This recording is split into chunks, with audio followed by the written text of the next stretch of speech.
دین اسلام اور اس کی تعلیمات کے خلاف کوئی بھی قانون ہمارے لیے قابل قبول نہیں۔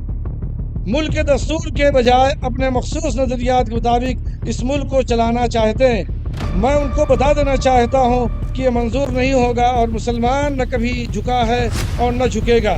میڈیا مجھ سے کہتا ہے کہ زہد اگل رہے ہو، جو اگل رہے ہیں ان پر نگاہ نہیں جاتی۔ بات بات پر کہا جاتا ہے کہ پاکستان چلے جاؤ۔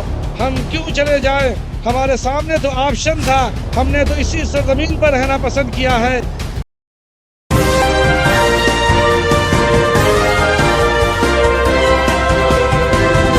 ہم اس ملک میں ایک اقلیت ہیں۔ ہماری زندگی آزادی سے پہلے اور بعد مسائل و مشکلات سے بھری زندگی رہی ہے۔ ہمارے اکابر جن کی مجاہدانہ زندگی تھی، وہ مسائل کے حل کے لیے بھی سڑکوں پر نہیں اترے۔ آج بھی ہم اسی طریقے کو اختیار کریں گے تو کامیابی ملے گی۔ آپ جیسا چاہیں، جس جگہ ہیں حالات کا مقابلہ کریں، پس ہمتی اختیار نہ کریں، انسانیت کی خدمت، پیار و محبت کریں گے اللہ کی نصرت ہمارے ساتھ رہے گی۔ نفرت پھیلانے والے ناکام ہوں گے اور آپ کامیاب ہوں گے۔ سڑک پر اترنا صرف اقلیتوں ہی کے نہیں بلکہ اکثریت کے مستقبل کو بھی تباہ کرے گا۔ برادران وطن کے دکھ درد میں شریک ہوں اور ان کی مدد کریں۔ اس کے بعد ترانہ جمعیت مولانا قاری احمد عبداللہ نے پیش کی۔ تیسری نشست 29 مئی 2022 قاری محمد واصف صاحب استاد دارالعلوم وقف دیوبند کی تلاوت کلام پاک سے تیسری نشست کا آغاز ہوا، جبکہ نعت قاری احمد عبداللہ نے پیش کی۔ ایجنڈا نمبر 16 گوشوارہ آمد و صرف اور آئندہ کا بجٹ مولانا نیاز احمد فاروقی صاحب نے تفصیل سے پیش فرمائی اور بتایا کہ جمعیت علماء وہ واحد تنظیم ہے جس کا بجٹ اور گوشوارہ آمد و صرف ہر ماہ جمعیت علماء کی ویب سائٹ پر ڈالا جاتا ہے۔ ملت فنڈ کا پریزنٹیشن مولانا محمد یاسین جہازی نے کیا اور تفصیل سے اس پر روشنی ڈالی۔ ایجنڈا نمبر 12 اسلامی تعلیمات کے سلسلے میں غلط فہمیوں اور ارتدادی سرگرمیوں کے ازالہ پر تجویز مفتی جاوید اقبال نے پیش کی، جس کی تائید مولانا عبدالقادر آسام، مولانا اسرار الحق قاسمی جھارکھنڈ، مولانا ابراہیم صاحب صدر جمعیت علماء کیرلا نے کی۔ سوانح حضرت فدائے ملت کا اجرا اردو اور عربی میں کتاب کا تعارف مفتی محمد سلمان صاحب منصور پوری نے پیش کیا۔ حضرت فدائے ملت صحیح معنوں میں حضرت مدنی کے جانشین اور ان کے مشن کے امین تھے۔ آپ کی ذات مینار نور اور جوہد عمل کے مترادف ہے۔ ملت کی جو خدمت کی ہے وہ بے نظیر ہے۔ اپنے بزرگوں کی روایات کو قائم رکھنے کا کام سنہرے حروف میں لکھے جانے کے لائق ہیں۔ آپ نے ملک و ملت کے لیے جو صحیح سمجھا اس کو پوری استقامت کے ساتھ کیا ہے، چاہے وہ عوامی مزاج اور سوچ کے خلاف ہو۔ اس سلسلے میں آپ پر تنقیدیں ہوئیں، توہین آمیز رویہ بھی اختیار کیا گیا، لیکن آپ صبر سکون کے ساتھ سب کچھ برداشت کرتے رہے۔ ایک ایسی کتاب کی ضرورت تھی جس میں حضرت کی زندگی کی جملہ پہلوؤں کو سمیٹنے کی کوشش کی گئی ہو۔ یہ کتاب حسن خوبی کے ساتھ اس ضرورت کو پورا کر رہی ہے۔ ایجنڈا نمبر 18 دیگر امور و تجاویز کے تحت ہندی اور علاقائی زبانوں کو اختیار کرنے سے متعلق مولانا محمد ناظم صاحب ناظم اعلیٰ جمعیت علماء بہار نے پیش کی، جس کی تائید مولانا منصور کاشفی صدر جمعیت علماء تامل ناڈو، مفتی عبد المومن صدر جمعیت علماء تریپورہ، مولانا محمد سعید صدر جمعیت علماء منی پور، پروفیسر نثار احمد انصاری ناظم اعلیٰ جمعیت علماء گجرات، مولانا محمد اکرم تقی ناظم اعلیٰ جمعیت علماء اڑیسہ، مولانا عبدالسمیع صدر جمعیت علماء گوا نے کی۔ ایجنڈا نمبر 5 دستوری حقوق سلب کرنے اور یکساں سول کوڈ کو نافذ کرنے پر اظہار تشویش پر تجویز پروفیسر محمد نعمان صاحب نائب صدر جمعیت علماء یو پی نے پیش کی، جس کی تائید مولانا بدر الدین اجمل قاسمی صدر جمعیت علماء آصاب نے کرتے ہوئے کہا کہ ہم اس ملک کے باشندے ہیں، مسلم پر رسول اللہ پر عمل کرنا ہمارا پیدائشی حق ہے۔ دین اسلام اور اس کی تعلیمات کے خلاف کوئی بھی قانون ہمارے لیے قابل قبول نہیں۔ ملک کے دستور کے بجائے اپنے مخصوص نظریات کے مطابق اس ملک کو چلانا چاہتے ہیں۔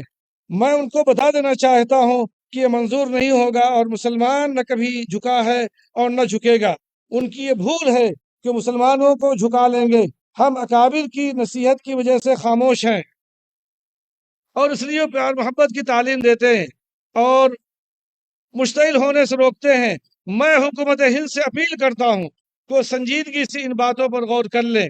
اس تجویز کی تائید کرتے ہوئے مولانا محمد سفیان صاحب قاسمی محتمم دارالعلوم وقف دیوبند نے کہا کہ سب سے پہلے میں اس عظیم الشان اجلاس کی شاندار کامیابی پر برادر محترم حضرت مولانا سید محمود اسد مدنی صاحب اور ان کے ساتھ سرگرمی سے لگے ہوئے رفقا کو مبارکباد پیش کرتا ہوں۔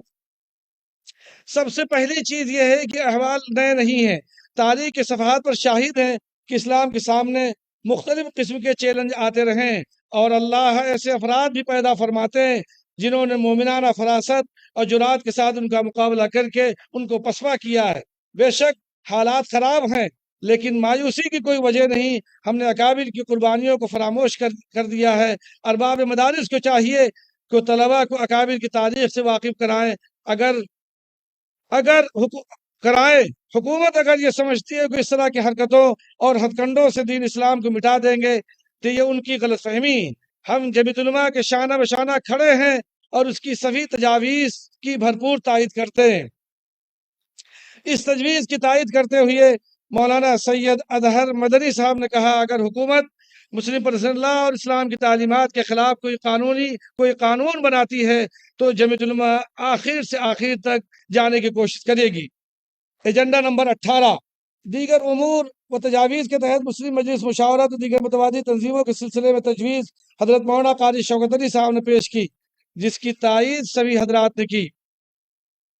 ایجنڈا نمبر 4 احانت رسول اللہ صلی اللہ تعالی علیہ وسلم سے متعلق تجویز مولانا محمود صاحب کھیروا راجستھان نے پیش کی، جس کی تائید مولانا امین الحق اسامہ صاحب نائب صدر جمعیت علماء اتر پردیش مولانا شبیر احمد مظاہری نے کی۔ اس سلسلے میں احقر نے کہا اس ملک میں اسی طرح کے واقعات کہیں بھی پیش آئیں تو براہ کرم مرکزی دفتر کو مطلع فرمائیں۔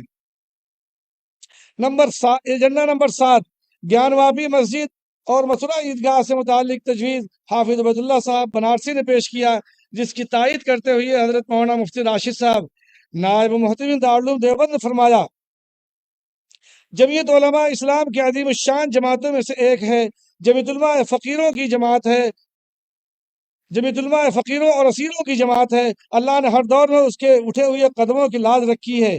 آزادی کے وقت یہ خدشہ تھا کہ پتہ نہیں دارالعلوم رہے گا یا نہیں۔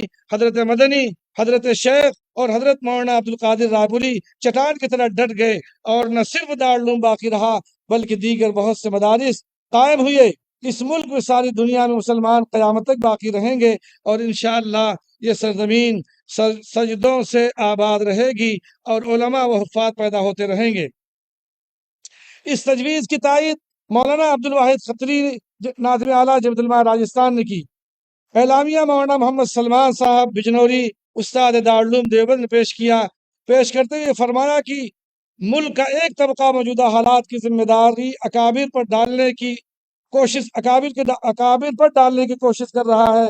میں ان سبھی لوگوں خاص طور پر نوجوانوں سے اپیل کرتا ہوں کہ جمعیت علماء کی تاریخ اور علماء کی تاریخ خاص طور پر حضرت مدنی کی سیاسی ڈائری کو پڑھنے اور سمجھنے کی کوشش کریں اور اللہ کے واسطے 1947 کی نفسیات میں جینے کی کوشش نہ کریں۔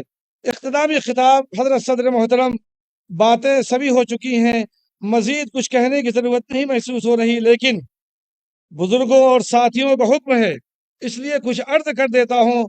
کچھ لوگ ایسا سمجھتے ہیں کہ ان کو ہر طرح کی سہولت حاصل ہے اس لیے صبر کی تلقین کی جا رہی ہے۔ اس بات کو غلط انداز سے پیش کرنے کی کوشش کی جاتی 2014 کی بات ہے جسے ہمارے کچھ ساتھی جانتے ہیں۔ سی بی آئی نے میرے خلاف کیس کیا، میں نے 5 سال تک مقدمہ لڑا، الحمدللہ اللہ کی مدد سے اس کیس کو عدالت سے حل کرایا۔ جمعیت یوتھ کلب بھارت کے اسکاؤٹ سینٹر کی تعمیر پر روک لگا دی گئی اور کوچنگ کے لیے ہاپوڑ میں بلڈنگ بن رہی تھی، اس کو سیل کر دیا گیا۔ اس سے بتانا یہ چاہتے ہیں کہ پریشان ہونے کی ضرورت نہیں، صبر کرنا چاہیے اور عمل کر کے کہہ رہے ہیں۔ میڈیا مجھ سے کہتا ہے کہ زہر اگل رہے ہو، جو اگل رہے ہیں ان پر نگاہ نہیں جاتی۔ بات بات پر کہا جاتا ہے کہ پاکستان چلے جاؤ۔ ہم کیوں چلے جائیں؟ ہمارے سامنے تو آپشن تھا، ہم نے تو اسی سرزمین پر رہنا پسند کیا ہے۔ ہاں، اگر آپ کو تکلیف ہے تو آپ چلے جائیے، ہم کہیں چلے جانے والے نہیں۔ آپ نے فرمایا کہ ہم اقلیت ہیں، اقلیت نہیں ہیں، ہم اس ملک کی دوسری بڑی اکثریت ہیں، اور اگر سیکولر اور انصاف پسند لوگوں کو جمع کر دیا جائے تو ہم اکثریت میں ہیں اور زہر اگلنے والے اقلیت میں ہیں۔ راشٹریہ نرمان میں جو ہم خیال ہیں ان کو ساتھ لینا ہوگا، اور وہ ہر پارٹی میں ہے، اسات ظرفی اور حکمت کے ساتھ ان کے ساتھ تعلقات مضبوط کرنے کی ضرورت ہے۔ آپ جمعیت علماء ہیں، آج یہ عزم کر کے جائیں کہ ہم اس کی تجاویز کو، اس کی پالیسیوں کو اوڑھنا اور بچھونا بنائیں گے۔ سول کوڈ، قانون کوئی بھی بن جائے، اگر مسلمان شریعت پر عمل کرنے کا عزم کر لے تو کوئی قانون اس کا کچھ نہیں بگاڑ سکتا۔ شریعت کو مضبوطی کے ساتھ پکڑنا ہے۔ حضرت مدنی کا قول ہے، اصل لڑائی ہمارے اپنے ساتھ ہے، جو ہمارا اندرونی بحران ہے اس پر مضبوطی سے کام کرنے کی ضرورت ہے۔ جمعیت علماء فیصلہ کرے کہ اس سیزن میں 1,00,000 پیڑ لگانے ہیں، یہ ہمارا ملک ہے، ہم اس کی حفاظت کریں گے، اس کی تعمیر و ترقی کی تدابیر کریں گے، اور اگر ضرورت پڑی تو ہم اس کے لیے ہر طرح کی قربانی دیں گے، یہاں تک کہ جان کا نذرانہ بھی پیش کریں گے۔ شکریہ کہ تجویز محترم جناب ذہین احمد صاحب نے پیش کی۔ حضرت مولانا مفتی ابوالقاسم صاحب نعمانی محترم دارالعلوم دیوبند نے محترم دارالعلوم دیوبند کی دعا پر مجلس کا اختتام ہوا۔ پانی پی لو۔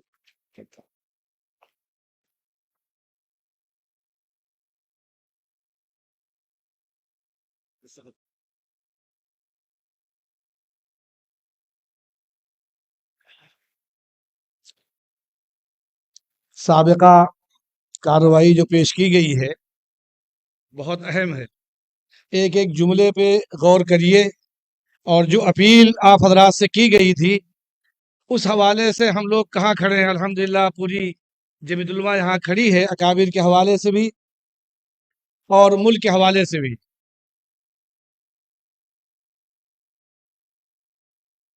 اس وقت سابقہ کارروائی پیش کی جا چکی ہے اور حضرت نے اس پہ دستخط بھی سب فرما دیے ہیں۔ میں یہ سیکریٹری رپورٹ آپ حضرات کو ملی ہوگی، کافی ضخیم ہے اور پڑھنا بھی مشکل ہے۔ اس میں سے کچھ چند چیزیں آپ کے سامنے میں پیش کر رہا ہوں، اس کی فہرست آپ دیکھ لیں گے، اور اسی طرح سے ہر عنوان پہ آگے آپ کو چیزیں ملیں گی۔ محترم اراکین مجلس منتظمہ و موقر حاضرین، عہد قدیم سے اب تک دارالسلطنت ہونے کے اعزاز سے نوازی ہوئی دہلی میں آپ کا خیر مقدم ہے۔ ایک تاریخی شہری نہیں بلکہ ایک بڑا روحانی مرکز بھی ہے، اور اسے 22 خواجگان کی چوکھٹ کے نام سے بھی جانا جاتا ہے۔ دہلی نے زمانے قدیم سے اب تک بڑے بڑے تاریخی واقعات کی چشمدید گواہ ہونے کا شرف حاصل ہے۔ یہی وہ دہلی ہے جہاں قافلِ حریت کے سالار حضرت شیخ الہند مولانا محمود حسن دیوبندی کی فکر کی بنیاد پر جمعیت علماء ہند کا قیام عمل میں آیا، اور آج یہ جماعت 103 سال سے زیادہ مدت سے وطن عزیز کی خدمت اور ملت اسلامیہ ہند کی پاسبانی کا فریضہ انجام دے رہی ہے۔ جمعیت علماء ہند کا یہ اجلاس عام 6 سالوں کے بعد 10، 11، 12 فروری 2023 کو قومی راجدھانی میں منعقد کیا جا رہا ہے۔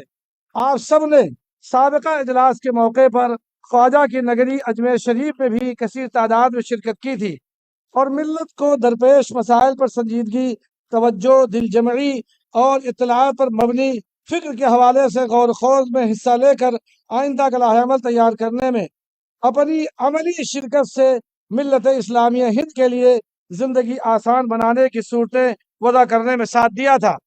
بھائی اسے باہر رکھیے نا، آواز کم کر دیجیے، باہر رکھیے۔ سب سے اب تک جمنا میں بہت پانی بہ چکا، زندگی بہت آگے آئی ہے، مسائل پہلے سے زیادہ سنگین ہوئے ہیں، مسائل کا عزت دارانہ حل بھی پہلے سے کٹھن ہوا ہے، نئے تعدیلات بنے ہیں، نئے سوالات ابھرے ہیں، نئے شکوک و شبہات نے سر اٹھایا ہے، نئی مشکلیں آئی ہیں، نئی دشواریاں اپنے ہونے کا احساس دلا رہی۔ اس درمیان کورونا وائرس کی تباہ کاری کا بھی ہمیں بہت شدت سے احساس ہے۔ اس وائرس نے عالمگیر سطح پر لاکھوں انسانوں کی جانیں لی ہیں، ہم سب کے بہت سارے عزیز اس کی لپیٹ میں آئے ہیں۔ جمعیت علماء ہند اور اس کے خدام نے مختلف پلیٹ فارموں سے ضرورت مندوں کی خبر گیری، بیماروں کی طبی امداد اور شہیدوں کی باعث تدفین میں تعاون کیا۔ بہت قلق اور دکھ سے کہنا پڑتا ہے کہ اس ابتلاء عظیم میں جمعیت علماء ہند نے اپنے صدر عالی مقام حضرت مولانا قاری سید محمد عثمان صاحب منصور پوری، دو نائبین صدر حضرت مولانا امان اللہ قاسمی اور مفتی شیخ الاسلام سمیت 8 مرکزی اراکین عاملہ، کئی ریاستی و ضلعی صدور کو کھو دیے۔ اللہ تعالیٰ ان سب کو غریق رحمت فرمائے۔ حضرات گرامی قدر، نئے حالات میں نئی آزمائشوں کا سامنا کرتے ہوئے مسلمانان ہند کے ساتھ جمعیت علماء ہند غور فکر کے نئے زاویے اپنانے پر مائل ہے اور نئے سرے سے ملک کی بہبود کو دھیان میں رکھتے ہوئے ملت کی فلاح یقینی بنانے کی تمام ممکن صورتوں پر غور اور جب جہاں ممکن ہو عمل کر رہی ہے۔ ان برسوں میں جمعیت نے اکابر کے بنائے ہوئے اصولوں پر چلتے ہوئے نیز ملک ملت دونوں کی بہتری کا مفاد سامنے رکھتے ہوئے اپنی تمام تر فکری توانائی اور عملی طاقت کا مظاہرہ اس پہلو کے سامنے رکھ کر کیا ہے۔ بدلتی ہوئی دنیا میں حالات کے تقاضوں کے مطابق چیزوں کو سنبھالنے کے آلات بدلتے رہے ہیں۔ چاہے ایک مسئلے کا حل جس پیمانے فکر سے نکلتا ہے اسی کے قریب دوسرا مسئلہ حل کرنے پر پرانا فارمولہ معذوری بھی دکھا سکتا ہے۔ اس لیے ہمیں ان چیزوں کی طرف غافل نہیں رہنا ہے جنہیں ہم انتظام کے نئے آلات کہتے ہیں۔ بدلتی ہوئی دنیا اپنے دینی دائروں میں رہتے ہوئے بھی علم و ادراک کے دیگر وسائل کی طرف سے غافل رہنے کی تائید نہیں کرتی۔ جدید علوم کی برکتوں اور تاریخ کی زیادہ گہری سمجھ کے منشور سے بھی نئے عہد کے مسائل کے حل کی طرف دیکھنا ضروری ہے۔ تاریخ وقت کے بدلنے کے اسباب و عناصر کی شناخت میں معاونت کر سکتی ہے۔ تاریخ سابقہ غلطیوں کو دہرائے بغیر کسی کٹھن موڑ سے عافیت کے ساتھ گزر جانے کی بھی صورت دکھاتی۔ چنانچہ جمعیت علماء ہند نے ان حقائق کا مقابلہ کرتے ہوئے کئی اہم شعبے اور میدان عمل تلاش کیے ہیں۔ ان میں مدارس میں جدید تعلیم کے لیے جمعیت اوپن اسکول، جمعیت یوتھ کلب، دینی مکاتب کا منظم نظام، اسلامی فوبیا کے خلاف لڑائی، جمعیت ماڈل ولیج، یہ سارے شعبے حال میں یا تو قائم ہوئے یا ان نظام کو نئی ترتیب دی گئی۔ ان شعبوں کی تنظیم و ترقی میں جمعیت علماء ہند کے موجودہ صدر جانشین فدائے ملت حضرت مولانا سید محمود اسد مدنی صاحب دامت برکاتہم کی شبانہ روز جستجو، فکر، محنت، سرپرستی کا بڑا کردار ہے۔ ان کی قیادت میں ہم خدام نے اور بھی سنگ میل حاصل کرنے کی کوشش کی ہے۔ در حقیقت اللہ رب العزت نے ان کی ذات کو اکابر رحمہ اللہ کا نعم البدل بنایا ہے، اور آج ملت جس مایوسی کے فتنے میں ڈالی جا رہی ہے اس کے مقابلے میں مولانا مدنی کی ذات گرامی ہم سب کی امیدوں کا مرکز ہے۔ حضرات گرامی، گزشتہ 7 سالوں کے عرصے میں جمعیت علماء نے نازک اور کٹھن دور میں ملت کی جس بیدار مغزی، دانشمندی، رہنمائی کی اور جس طرح حالات کا ڈٹ کر مقابلہ کیا ہے اس کے عزم و استقلال کی علامت ہے۔ اس میں آسام میں حق شہریت کا مسئلہ، سی اے ایکٹ، دہلی فساد، بلڈوزر، جسٹس توہین رسالت مآب صلی اللہ تعالیٰ علیہ وسلم، لو جہاد کے نام پر فتنہ انگیزی، RTA کے تحت مدارس پر شکنجہ کسنے کی کوشش، ہجومی تشدد کا طوفان، اتراکھنڈ ہائی کورٹ کے ذریعے فتاوی پر پابندی، حجاب پر پابندی کا فیصلہ قضیہ، آیات قرآنی پر پابندی کا فتنہ، اسلام و فوبیا وغیرہ انتہائی مشکل اور چیلنج پیدا کرنے والے مسائل ہیں۔ جمعیت علماء ہند ان مسائل پر سڑک سے لے کر عدالت تک پوری جانبداری سے مقابلہ کیا اور لگاتار کر رہی ہے۔ اس درمیان ملک کے کئی حصوں میں قیامت خیز سیلاب آئے، بالخصوص بہار، کیرلا، سانگلی، بناسکانٹھا اور کئی حصوں میں فسادات ہوئے۔ دہلی، کاس گنج، وڈالی، گجرات، ان کے متاثرین کی راحت و رسانی، بعد آبادکاری کا بھی حتی الوسع فریضہ انجام دیا گیا۔ حضرات گرامی قدر، آج کا ہندوستان تاریخ کے ایک اہم، نازک اور کٹھن موڑ سے گزرنے کے مرحلے میں ہے۔ ہمیں تاریخ کے پس منظر میں بدلتے ہوئے حقائق پر غور و فکر کی ضرورت پہلے کے کسی بھی وقت سے زیادہ ہے۔ کم از کم خاموش تماشائی بنے رہنے سے گریز کی ضرورت ہے۔ کوئی انکار نہیں کر سکتا۔ تمام ہوش و حوش، ہوش و خرد، علم و یقین، تجربہ، مشاہدہ، تنازع، تجزیہ و فکر و عمل کو بروکار لا کر ہر فتنے کا توڑ کرنا، ہر مشکل سے نکلنا، اور مستقبل پر کمن ڈالنے والی قیام کی حیثیت سے اپنی شناخت کرانا آج ہندوستان میں ملت اسلامیہ پر فرض ہے۔ ایسے میں جمعیت کے مخلصانہ کوششوں کی نئی تفصیلات ملاحظہ کرنے سے پہلے خاص طور پر خاص نقطے پر نظر ڈالنے، سمجھنے اور سمجھانے کی شدید ضرورت میں باقی رہ جاتی۔ ملک کی سب سے بڑی اور سب سے قدیم دینی تنظیم کی مسلسل چوکسی، بیداری، حرکت پذیری اور کسی بھی معاملے کی طرف چشم پوشی اور غفلت کے مظاہرے سے دوری کے باوجود جمعیت علماء ہند کی خدمات غنیمت ہیں۔ یہ سمجھ کر بیٹھ جانا کہ جمعیت تو بہت کام کر رہی ہے، اس کی خدمات پر تالیاں بجا دینا کافی نہیں۔ یہ کہنے میں کوئی تکلف نہیں کہ جمعیت علماء ہند تنہا ملت کے درد کا مداوع نہیں کر سکتی، اور نہ ہی اس کا دعویٰ ہے۔ جب تک جمعیت علماء ہند کی تحریکات، اقدامات عوامی شکل اختیار نہ کر لیں، اس وقت تک خاطر خواہ نتیجہ نہیں نکل سکتا۔ اس لیے آج جمعیت علماء ہند کے اس اجلاس عام کے موقع پر ہم ملت کے سبھی فرقوں اور طبقوں، برادریوں کے مسلمانوں سے اپیل کرتے ہیں کہ وہ محض درشک بن کر نہ رہیں، بلکہ آپ ہمارا حصہ بنیں، جمعیت علماء ہند کی سرگرمیوں کو اپنی سرگرمیاں بنائیں۔ میں پورے احساس ذمہ داری کے ساتھ یہ بات کہہ رہا ہوں کہ جس لمحہ ملت کے فرزندان ان تمام کوششوں کو خاموش تماشائی بن کر دیکھنا چھوڑ کر تحریک کی رگوں میں لہو بن کر دوڑنا شروع کر دیں گے، اس دن سے جمعیت علماء ہند کی ہر کوشش الحمدللہ کامیابی کے ساتھ تکمیل کو پہنچے گی اور نتیجہ خیز ہونے کے اہل ہو جائے گی۔ اس میں وہ ساری تفصیلات ہیں جو آپ دیکھ رہے ہیں۔ ابھی دہلی میں بے شمار مقدمات کی پیروی ہوئی، تبلیغی جماعت کے احباب کے ساتھ انتہائی ہمدردانہ خدمت انجام دی گئی۔ پھر اسی طرح سے بلڈوزر کی جو مہم شروع کی گئی، چاہے وہ دہلی ہو یا ہلدوانی نینی تال کا واقعہ ہو، اس پہ الحمدللہ جمعیت علماء نے سپریم کورٹ میں پٹیشن داخل کی، اس پہ اسٹے ہوا۔ احانت رسول اللہ صلی اللہ تعالیٰ علیہ وسلم کا مقدمہ بھی عدالت میں سپریم کورٹ میں چل رہا ہے۔ ایک دو باتیں میں عرض کرنا چاہتا ہوں۔ اکابر کی قربانیوں کا ذکر ہمارے بزرگوں نے دیوبند میں بھی کیا تھا، اور انشاءاللہ وہ سلسلہ چلتا رہے گا۔ ہمارے الجمعیت بک ڈپو نے یہاں اسٹال لگا رکھا ہے۔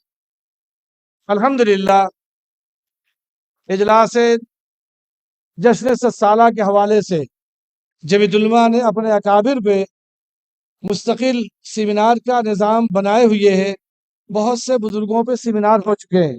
ابھی ماضی قریب میں حضرت مجاہد ملت اور حضرت مولانا سید فخر الدین صاحب رحمۃ اللہ علیہ پہ سیمینار ہوا۔ یہ وہ ساری کتابیں اور تمام اکابر پہ جو کچھ اب تک تیار کیا گیا ہے جمعیت علماء کے حوالے سے، وہ ساری چیزیں یہاں موجود ہیں۔